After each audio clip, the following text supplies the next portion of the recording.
Oke teman-teman, tahun 2026 sudah dimulai dan selamat sudah berhasil berdiri sampai di titik ini. Khususnya buat teman-teman yang punya bisnis, selamat masih bisa bertahan melewati banyak sekali badai ekonomi dan industri yang terjadi dalam 10 tahun terakhir. Nah, buat yang ngerasa 2025 belum maksimal, banyak target yang belum tercapai, banyak kegagalan, nggak apa-apa.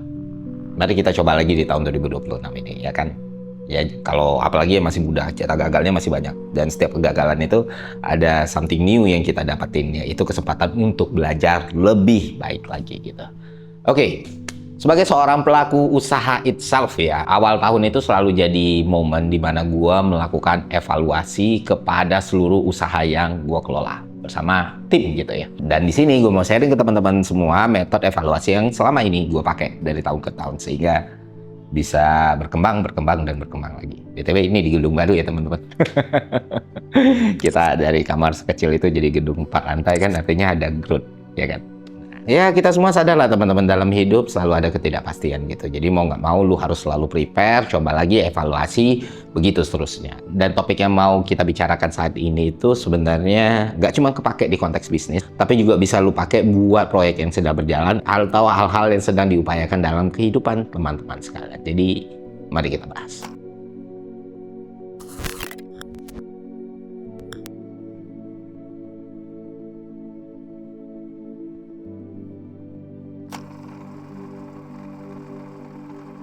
Oke, di sini gue ngambil referensi framework yang dipakai Buffett ya, Warren Buffett, sosok yang bisa dibilang salah satu pengusaha paling sukses dalam sejarah umat peradaban manusia gitu.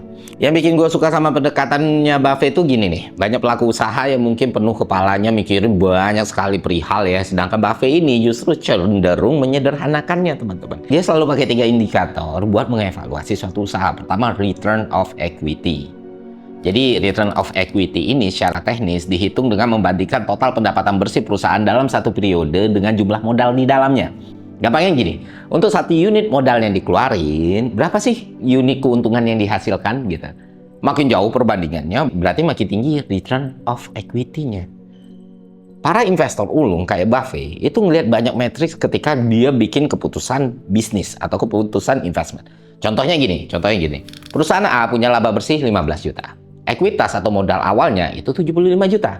Itu kan berarti kalau kita ngitung return of equity-nya 15 dibagi 75 dikali 100, hasilnya 20%. Artinya perusahaan ini mampu menghasilkan keuntungan 20% dari total modal yang ditanam. Sekarang bandingin dengan perusahaan B. Dia punya laba bersih itu 25 juta, ekuitasnya 500 juta.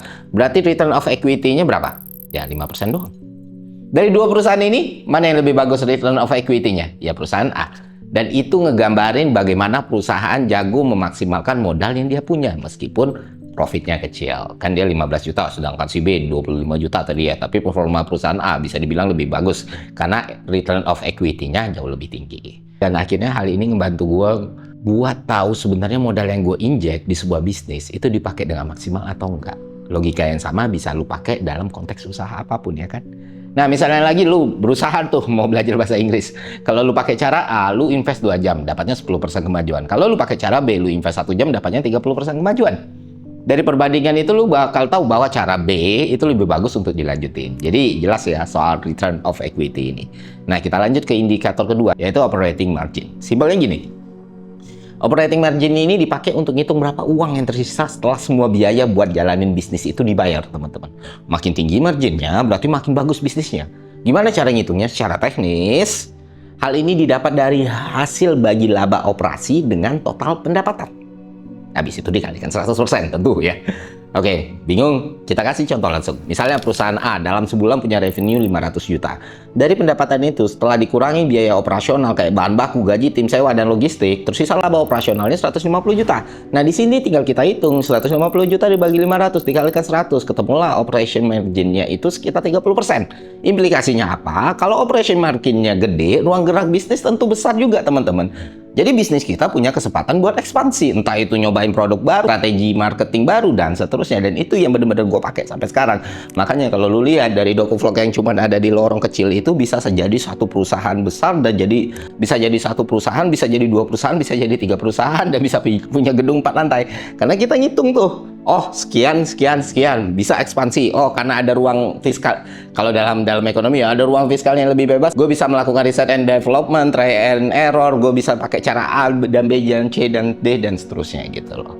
Intinya, nilai operating margin ini bisa ngasih gambaran seberapa lowong ruang gerak budget kita dengan mengamankan kas buat pengeluaran operasional, yang mana itu bare minimum buat bisnis lu bisa jalan. Nah, operating margin yang tinggi berarti bisnisnya nggak bakal langsung sekarat kalau tiba-tiba ada shock gitu kan, atau goncangan ekonomi tiba-tiba ya gitu.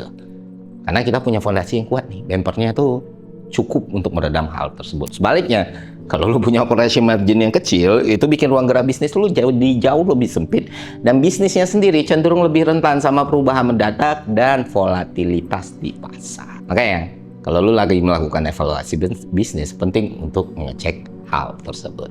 Nah, selanjutnya indikator ketiga. Ini penting juga, namanya free cash flow atau FCF gitu ya.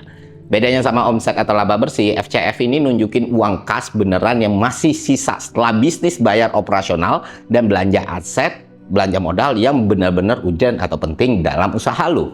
Gampangnya gini, ini kan uang sisa yang bebas dipakai apapun ya, yang nggak bakal lu ganggu pakai bisnis lu gitu loh. Bisa dipakai untuk ekspansi, bayar utang, bagi dividen dan lain sebagainya. Cara ngitungnya ya gampang banget ya, jumlah arus kas dari aktivitas operasional lu kurangin aja dengan belanja modal. Misalnya bisnis lu punya arus kas itu katakan ya 500 juta ya, dan pengeluaran modalnya 200 juta. Itu berarti kan FCF-nya ya 500 juta dikurang 200 juta, hasilnya 300 juta ya kan. Nah, bisnis yang FCF-nya gede berarti likuiditasnya bagus. Kemungkinan dia nggak bakal ada kebutuhan utang yang nggak efektif atau bergantung sama pendanaan eksternal buat nama modal gitu. Nggak harus lu bisa jalan kalau cuma ada investor dari luar ya kan. Terus FCF yang bagus tuh kayak gimana sih? Sebenarnya nggak ada patokan universal ya, tapi secara umum bisnis yang sehat adalah bisnis yang FCF-nya positif dan cenderung konsisten naik dari waktu ke waktu gitu. Nah, tadi itu bab 1. Setelahnya kita evaluasi non keuangan yang juga penting menurut gue. Setelah ngelihat matriks keuangan tadi, gue juga biasanya bakal mengevaluasi aspek-aspek non keuangannya teman-teman, mulai dari kerja tim, development produk, sampai exit strateginya itu gimana gitu. Pertama, jelas kesehatan dan produktivitas tim ya. Menurut gue ini nggak bisa ditawar lah. Sebagai pelaku usaha, gue yakin kalian pasti selalu berusaha bikin alur kerja yang efektif dan efisien gitu. Tim yang bagus itu bisa bikin kita terus growth dalam jangka waktu yang panjang.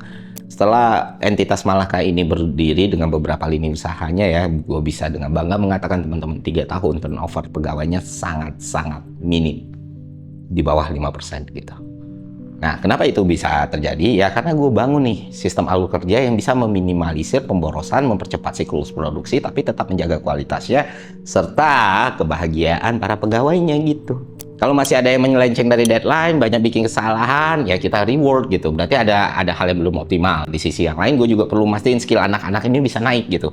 Mereka dapat pelatihan yang relevan atau enggak, mereka dikasih ruang berinovasi atau enggak, karena sangat mungkin proses kerja yang nggak optimal itu disebabkan sama nggak ada feedback yang konstruktif kan. Mereka nggak didorong untuk tumbuh, dan itu merugikan perusahaan dong, karena kapasitas dan kapabilitasnya tidak bisa digunakan secara optimal gitu. Dan salah satu penyebabnya mungkin kurang puasnya dengan insentif dan lain sebagainya. Jadi sebenarnya itu yang kita kunci dari awal. Tapi kalau semua hal-hal itu terjadi, lu udah kasih dan ternyata hasilnya masih gitu-gitu aja, berarti ada masalah lain nih yang mungkin perlu lu selesain.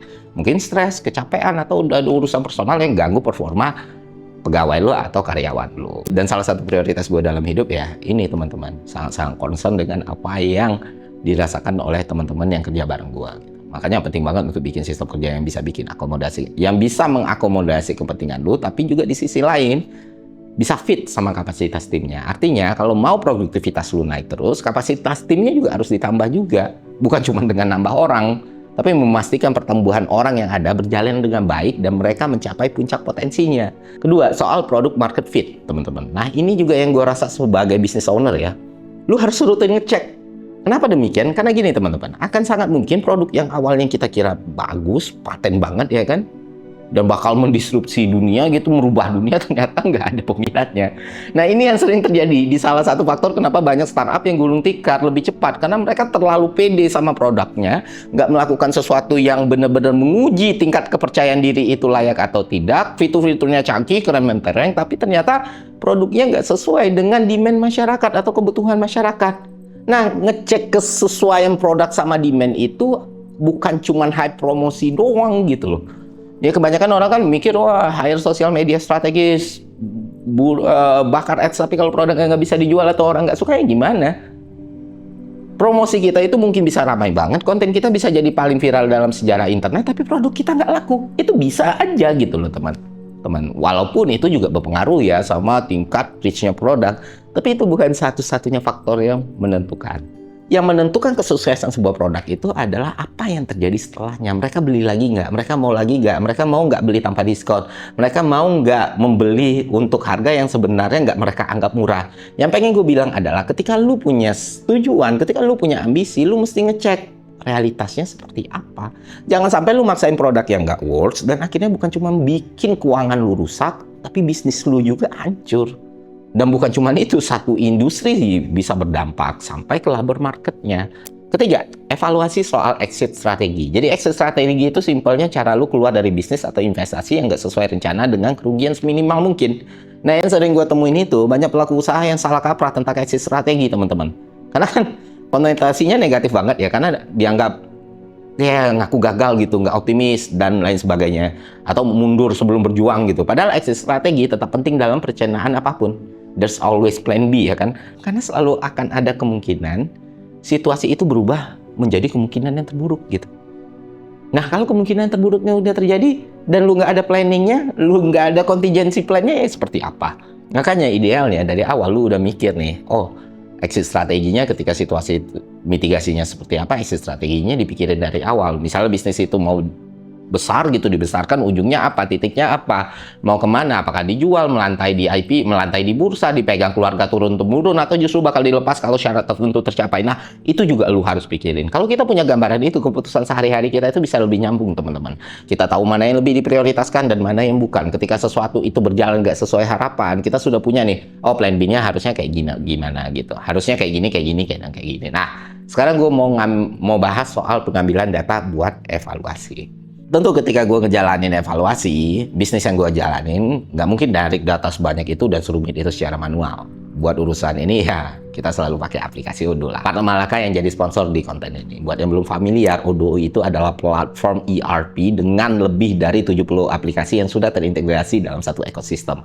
Mulai dari sales, accounting, inventory, sampai HR gitu loh. Pentingnya pakai ERP kayak Odoo ini adalah ketika lu mau evaluasi performa bisnis bulanan atau tahunan, kalian bisa masuk aja ke dashboard mereka dan langsung kelihatan overview bisnis dan penjualan. Produk keuangan tanpa repot buka banyak aplikasi dan input data manual. Yang menarik, Odoo ini juga fleksibel sekali. Kita bisa mulai dari aplikasi yang paling dibutuhkan dulu. Misalnya lu butuh sales, accounting, inventory. Nanti kalau bisnisnya berkembang, tinggal tambah aplikasi lainnya tanpa ribet, tanpa harus biaya tambahan per app-nya gitu. Odoo juga sudah dilokalisasi sesuai regulasi di Indonesia. Dan bukan cuma dipakai oleh UMKM, tapi juga perusahaan-perusahaan besar, BUMN kayak Bulog, Wika, atau Ajinomoto sampai BLT Beauty gitu. Buat teman-teman yang pengen coba dan atau sekedar konsultasi gratis, bisa banget klik link yang ada di deskripsi. Oke, kalau kita tarik benang merahnya teman-teman, evaluasi bisnis itu memang seharusnya menjadi kewajiban yang rutin dilakukan oleh para pelaku usaha. Bahkan seperti yang gue bilang di awal ya, prinsip evaluasi yang udah dibahas di sini nggak cuma berlaku untuk bisnisnya, tapi proyek kehidupan dalam bentuk apapun. Nah, pilar-pilar evaluasinya bakal sama, seberapa efektif kita market modal, seberapa fleksibel ruang gerak yang ada buat ekspansi dan eksplorasi, seberapa aman keberlangsungan proyeknya, dan seterusnya. Karena kita tentunya nggak mau ya bangun sesuatu yang cuma bikin kita capek gitu doang gitu. Tentu kita nggak mau bangun sesuatu yang sia-sia kan, dan cuma bikin capek ya nggak? Nah, kita mau apa yang kita kerjakan bisa mencapai dampak optimalnya. Dalam konteks bisnis, dengan evaluasi ini peluang kita untuk jauh lebih sukses lagi itu semakin membesar. Jadi marilah kita di tahun 2026 ini jangan cuma kerja lebih keras, tapi juga kerja lebih cerdas. Klise tapi masih menarik memang. Segitu aja dari gue, semoga bermanfaat. Sampai jumpa di konten berikutnya. See ya.